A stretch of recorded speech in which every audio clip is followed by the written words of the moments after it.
Hello everyone, and welcome to my Y&R Trends channel. I hope everyone is having a wonderful day. Before we begin, please hit the subscribe button and give this video a thumbs up. The gentle hum of the air conditioning was the only sound in the room, a sterile counterpoint to the emotional tempest that had just subsided, leaving in its wake a devastation so profound and silent it seemed to swallow all other noise. Billy Abbott stood frozen, his posture one of a man who had just taken a physical blow from which he could not recover. The plush carpet beneath his feet, the tastefully abstract art on the walls, the very air he tried to draw into his lungs. It all felt foreign and hostile, a world that had fundamentally shifted on its axis in the space of a few minutes.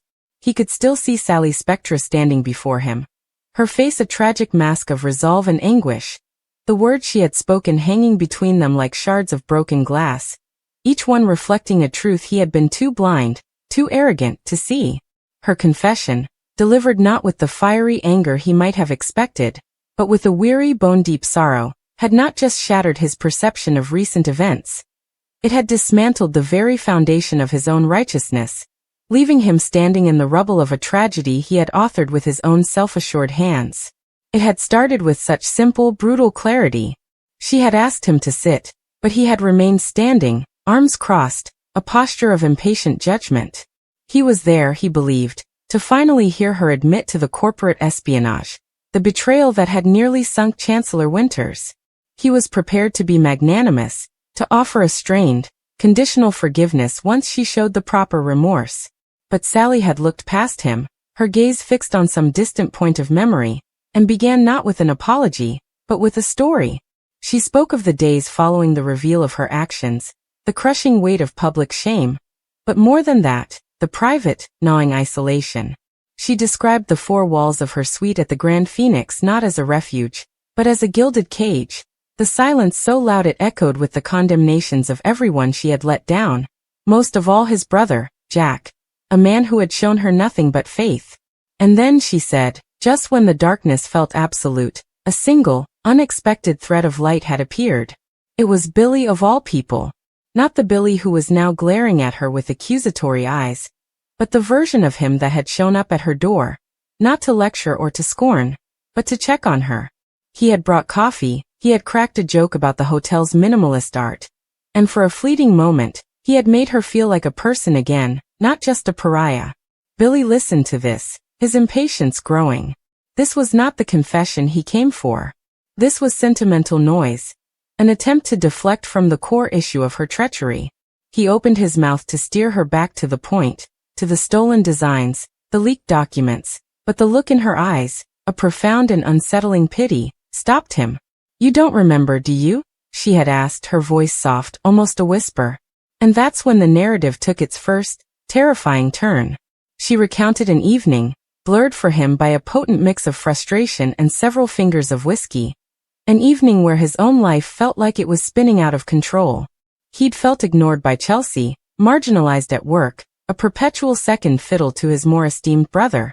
In a fog of self-pity and anger, he had gone to Sally's, not as a comforter, but as a fellow prisoner of circumstance. The coffee he brought was forgotten, replaced by the contents of a decanter he found in her room. They had talked, she said, for hours. Not about business, but about failure. About the crushing expectation of living in the shadow of giants. About the desperate, clawing need to prove oneself worthy.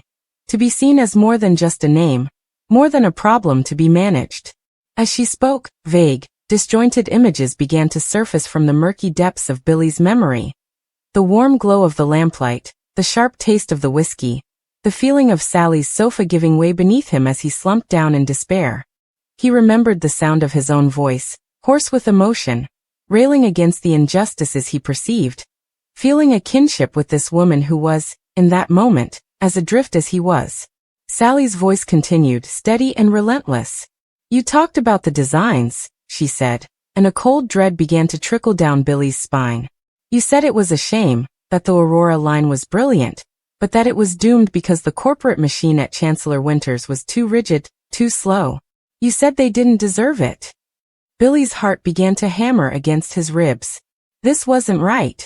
This was a distortion. He would never. But the memory was there, fragmented, like a dream upon waking. He remembered the heat of anger, the reckless abandon of the alcohol. He remembered gesturing wildly, talking about the system, about the futility of playing by rules that were stacked against you. Then came the moment, the one Sally described with such chilling precision that Billy could no longer dismiss it as a fabrication. She recounted him leaning forward, his eyes bright with a dangerous, conspiratorial light. You said, "Why should you let them bury your best work? If they're going to paint you as a villain, maybe you should give them a reason. A little chaos is good for the soul. Leak it. Send it to the competition. Show them what happens when they push people like us too far." The air left Billy's lungs in a rush. He could hear his own voice, laced with whiskey and bitterness, saying those very words. It hadn't been a coherent plan. It had been the drunken, nihilistic rambling of a man trying to burn down his own world, and take anyone nearby with him. He had been venting, spewing toxic words into the air, never imagining for a second that they would take root.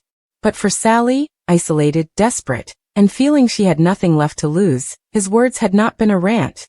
They had been a perverse validation, a permission slip from an abbot himself to commit the very act that would seal her fate.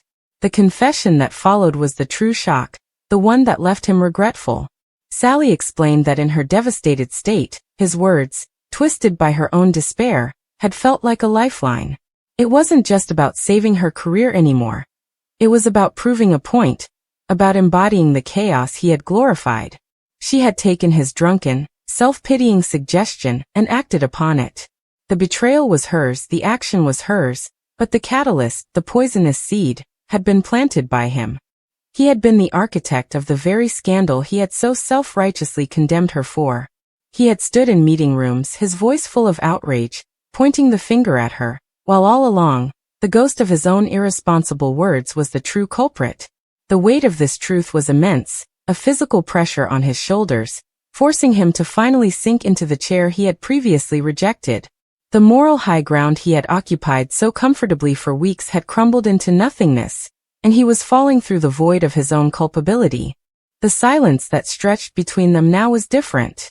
It was no longer the silence of her hesitation, but the silence of his comprehension, a vast, empty landscape of regret. He looked at Sally, truly looked at her, and saw not a villain but a mirror.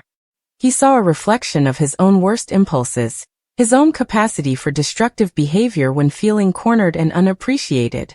The anger he had carried for her evaporated, replaced by a hot, searing shame that burned its way from his gut to his face. He thought of the consequences, the damage to Chancellor Winters, the strain on his relationship with Jack, the public humiliation she had endured. He had participated in all of it, not as an innocent party wronged, but as an instigator who had then conveniently forgotten his own role. The righteousness with which he had demanded her banishment from Genoa City now felt like the most grotesque form of hypocrisy. He had become the very thing he claimed to despise. A man who refused to take accountability for the chaos he created. His mind began to race, scrolling through a frantic montage of every interaction since the scandal broke. Every time he had mentioned her name with disdain, every strategic meeting where he'd advocated for cutting all ties, every reassuring word he'd offered to Lily about protecting the company from a toxic influence. It was all a lie, a performance built on a foundation of amnesia and self-deception. He had made Sally the sole focus of the blame, a convenient scapegoat upon which he could project all the frustrations he felt about his own life. In destroying her, he had been trying subconsciously to destroy the parts of himself he hated. The impulsive, the reckless, the self-destructive Billy Abbott who was always lurking just beneath the surface of the man he pretended to be. The realization was a psychological avalanche, burying the persona he had so carefully constructed in recent months. Sally watched him process this, her own expression a complex mix of relief and fresh sorrow. There was no triumph in her eyes, no "I told you so." There was only the shared burden of a terrible truth. She had carried the knowledge of his involvement alone, a secret that had isolated her even further. To confess was not to shift the blame, she had insisted, but to finally stop carrying the entire weight of it herself. She was still responsible for her actions, she acknowledged that. But he needed to know that he was not the innocent avenger he believed himself to be. He was a part of the chain of events, a crucial, catalytic part. The moral clarity he had enjoyed was an illusion, and she had just shattered it. The question that now hung in the air, unspoken but deafening, was what he would do with this truth. Would he continue the charade, clinging to the public narrative that absolved him completely?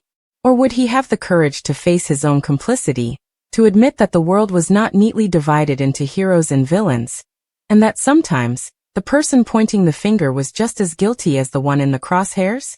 Billy's thoughts turned to his family, to Jack. How could he ever look his brother in the eye again? Jack had stood by him through countless scandals, through addictions and betrayals, always offering a path to redemption. And how had Billy repaid that loyalty? By secretly, unknowingly, contributing to a crisis that threatened the company Jack cared so deeply about. The regret was now a physical pain, a tightness in his chest that made it hard to breathe. He thought of Lily, his business partner, who had trusted his judgment. He had presented her with a clean narrative, a simple story of good versus evil, and she had believed him. To tell her the truth now would be to admit a level of incompetence and instability that could fracture their partnership irrevocably. The easy path, the coward's path, was to say nothing. To let Sally's confession exist only in this room, between the two of them. She had no proof after all. It was his word against hers, and in the court of public opinion in Genoa City, the word of an abbot would always trump that of an outsider like Sally Spectra. But as he sat there, the taste of his own hypocrisy bitter in his mouth, he knew the easy path was closed to him. The ghost of the man he used to be, the liar, the manipulator, the addict who burned every bridge, seemed to materialize in the room, a stark warning. That man would have taken the escape route. The man he was trying to become, the man Jack believed he could be, could not. This was the true test, not of his ability to punish others, but of his capacity for honesty, even when that honesty was devastatingly costly. The regret he felt was no longer just for the specific incident. It was a regret for a lifetime of patterns, a chilling recognition that his greatest enemy had always been himself. Sally's confession was not just a revelation about a single act of corporate espionage. It was a piercing light shone into the darkest corners of his own character, and what he saw there filled him with a profound and terrifying remorse.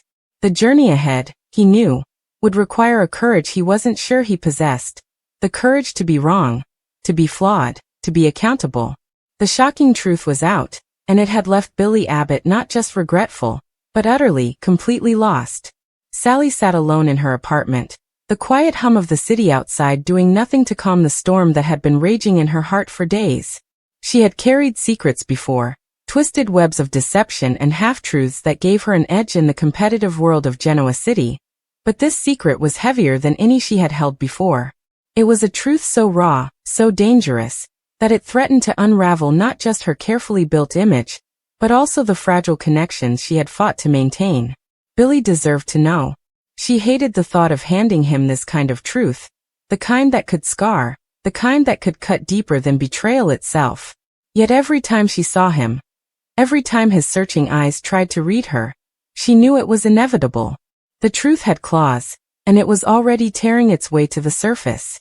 Billy, for his part, was restless. He wasn't a man unaccustomed to regret, nor was he a stranger to being burned by people he cared about. Still, something about Sally lingered with him, something that made him look beyond his instinct to walk away from messy entanglements. He remembered her laughter, quick and sharp, like fire catching air. He remembered the way her ambition glowed whenever she talked about making her mark in the city. But lately her energy was different. She avoided his gaze more often, deflected his probing questions with smirks or jokes, and Billy, being the kind of man who thrived on getting to the bottom of mysteries, couldn't shake the suspicion that something seismic was about to hit.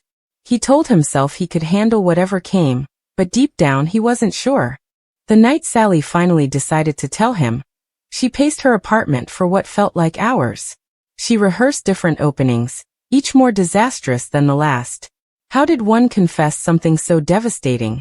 Something that could shift not only their relationship, but ripple across other lives like shockwaves. She poured herself a drink, then abandoned it untouched on the counter, her hands trembling too much to hold the glass steady. When Billy knocked on her door, his timing was uncanny as always. It felt like fate. Sally froze for a moment, wishing she could send him away, wishing she could postpone the inevitable just a little longer. But then she opened the door, and the sight of him standing there, hands shoved in his pockets, eyes sharp but weary, was all the push she needed. Billy noticed her unease immediately. He always did. Her usual fire seemed dimmed, her sarcastic shield missing. He stepped inside without waiting for an invitation. Concern etched across his face. "You've been avoiding me," he said softly, more observation than accusation. Sally laughed faintly, a brittle sound that died quickly. She motioned for him to sit, though she herself couldn't bear to stop moving. She circled the room like a caged animal, gathering the courage to open her mouth and let the truth spill. When she finally spoke, her voice trembled in ways she hated. "Billy, there's something I need to tell you.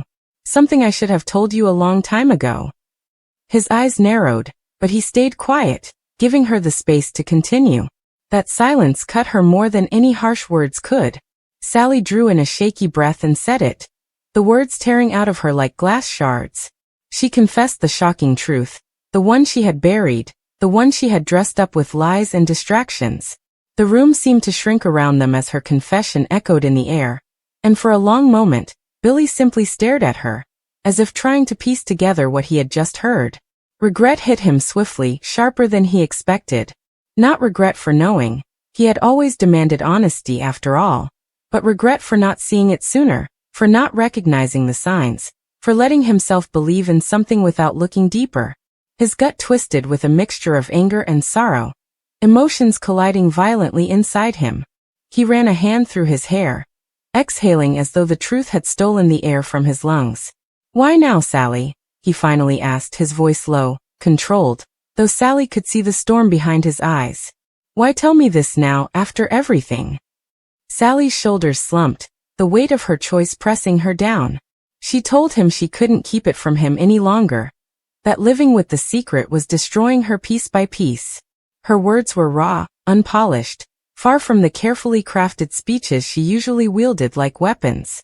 She admitted she was scared, not of him, but of what the truth would do to him, to them, to everything they had tangled together. Billy listened, his expression unreadable, though his silence screamed louder than any outburst could. He regretted, in that moment, every decision that had brought them here. The times he ignored his instincts, the times he let himself believe she was different, that maybe with Sally there could be something real. He regretted letting his guard down, regretted opening himself to her, regretted that now he was left holding a truth he never asked for. And yet, beneath all that regret, there was a strange pang of understanding. Sally had risked everything by confessing, and that kind of vulnerability wasn't something she gave freely. The tension between them thickened, silence stretching until it became unbearable. Billy stood, unable to stay seated, pacing much like Sally had before. His mind raced through scenarios, through possible responses, but none seemed enough. He wanted to lash out, to accuse her, to demand answers for every moment she had let him believe something different. But he also wanted to close the distance between them, to hold on to her, because despite everything, he still cared. That contradiction burned him from the inside out. Regret and affection tangled in a knot he couldn't undo. Sally watched him, her chest aching. She wanted him to scream, to shout, to tell her she was awful, manipulative, unforgivable, that she could handle. But the quiet disappointment, the regret shadowing his features, it cut deeper. It told her she had broken something that might never be fixed, and she wondered if she had made the right choice by confessing. Yet deep down, she knew the truth always demanded to be spoken, no matter the cost.